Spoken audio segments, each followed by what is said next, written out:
Halo semua, ketemu lagi sama aku. Selamat datang di channel Intelligent 78. Hai semuanya. Pernah nggak kalian lihat orang yang penghasilannya pas-pasan, tapi hobinya jajan terus? Atau mungkin kenal seseorang yang begitu gajian langsung traktir teman-teman, beli barang-barang mahal, padahal di akhir bulan sudah mulai pinjam sana-sini?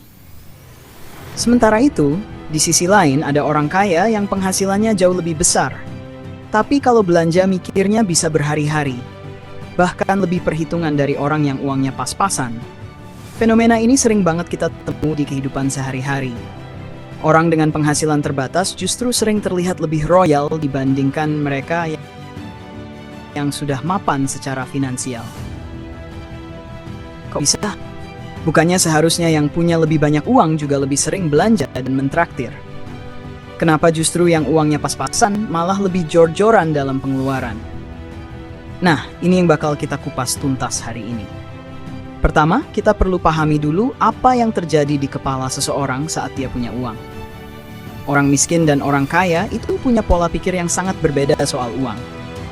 Bagi banyak orang miskin, uang itu harus dinikmati sekarang juga. Karena mereka nggak yakin besok masih punya atau enggak. Jadi, saat mereka dapat uang, mindsetnya bukan gimana cara melipat gandakannya, tapi gimana cara menikmatinya sebelum hilang. Misalnya, ada orang yang baru dapat gaji, langsung dialokasikan untuk hal-hal yang bisa bikin dia merasa lebih baik dalam jangka pendek. Seperti beli makanan enak, traktir teman, beli baju baru, atau upgrade gadget. Ada perasaan mumpung ada uang, yang bikin mereka ingin menikmati hidup sekarang juga. Ini yang disebut scarcity mindset, alias pola pikir kelangkaan. Scarcity mindset bikin orang lebih fokus ke kebutuhan jangka pendek daripada jangka panjang. Kenapa? Karena otaknya selalu dalam mode bertahan hidup. Beda dengan orang yang sudah punya kestabilan finansial, mereka bisa berpikir lebih jauh ke depan, karena kebutuhan jangka pendeknya sudah terpenuhi. Bayangin ada seseorang yang cuma punya uang cukup untuk makan seminggu ke depan. Apa fokus utamanya? Pasti lebih ke gimana caranya aku bisa makan minggu ini daripada mikirin investasi 5 tahun ke depan. Inilah kenapa orang dengan penghasilan kecil cenderung lebih boros. Karena mereka memprioritaskan kesenangan yang bisa langsung dirasakan sekarang. Selain itu, ada juga faktor sosial yang mendorong orang miskin terlihat lebih royal. Banyak orang dengan kondisi finansial terbatas justru merasa lebih tertekan untuk terlihat sukses. Mereka nggak mau dicap miskin atau terlihat susah. Makanya mereka rela mengeluarkan uang lebih banyak untuk hal-hal yang terlihat mewah.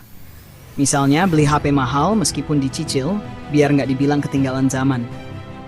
Atau mentraktir teman biar nggak dibilang pelit, tetap nongkrong di kafe mahal walaupun uangnya mepet. Ini beda banget sama orang kaya yang justru lebih santai dan nggak butuh pembuktian ke siapapun.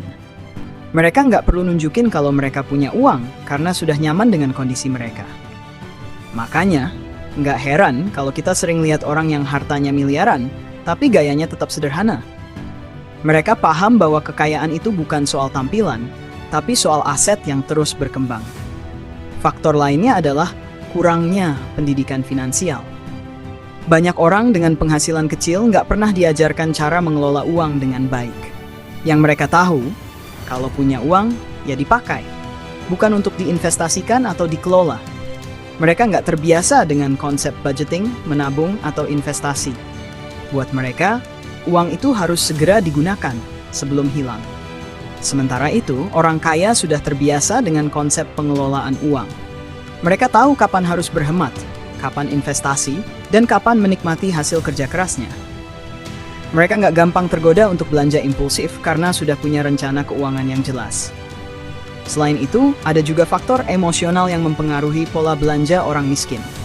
Banyak dari mereka yang hidup dengan tekanan finansial tinggi cenderung mencari pelarian lewat konsumsi. Misalnya, stres karena pekerjaan, lalu belanja sebagai bentuk self-reward. Inilah yang disebut emotional spending. Emotional spending, atau belanja karena emosi, bukan kebutuhan, sering terjadi tanpa disadari. Misalnya, seseorang merasa hidupnya berat karena gaji kecil dan biaya hidup tinggi. Biar merasa lebih baik, dia beli sesuatu yang menyenangkan, entah itu makanan enak, barang branded, atau hiburan lainnya. Padahal, setelah itu dia justru makin stres karena uangnya habis. Ini seperti lingkaran setan yang gak ada habisnya. Nah, kalau kita lihat semua faktor tadi, scarcity mindset, tekanan sosial, kurangnya pendidikan finansial, dan emotional spending, semuanya jadi alasan kenapa orang miskin sering terlihat lebih royal daripada orang kaya. Tapi apakah ini berarti mereka nggak bisa berubah? Tentu bisa. Semua kebiasaan finansial bisa dilatih dan diubah secara perlahan. Caranya? Dimulai dari menyadari pola pengeluaran yang kurang sehat, belajar mengelola uang dengan lebih baik, dan mengubah mindset dari sekadar menghabiskan uang menjadi memanfaatkannya dengan lebih cerdas. Misalnya, daripada setiap stres langsung belanja untuk self-reward, bisa mulai cari alternatif lain seperti jalan-jalan murah, olahraga, atau melakukan hobi yang nggak bikin dompet terkuras. Selain itu, bisa juga mulai dari konsep budgeting sederhana. Misalnya dari setiap gaji yang diterima, sisihkan sebagian kecil untuk ditabung sebelum digunakan untuk kebutuhan lainnya. Dengan cara ini, kita bisa mulai melatih diri untuk lebih disiplin dalam mengelola keuangan. Yang paling penting adalah memahami bahwa uang itu bukan musuh, tapi alat. Kalau digunakan dengan bijak, uang bisa membawa kita ke kehidupan yang lebih stabil dan tenang. Jadi kalau kalian sering lihat orang yang penghasilannya kecil tapi boros, sekarang kalian tahu kenapa. Semua itu bukan semata-mata soal jumlah uangnya, tapi lebih ke pola pikir dan kebiasaan yang terbentuk selama bertahun-tahun. Dan buat kalian yang mungkin merasa relate dengan kondisi ini, jangan berkecil hati. Mengubah kebiasaan finansial itu nggak harus langsung drastis. Pelan-pelan aja, yang penting konsisten.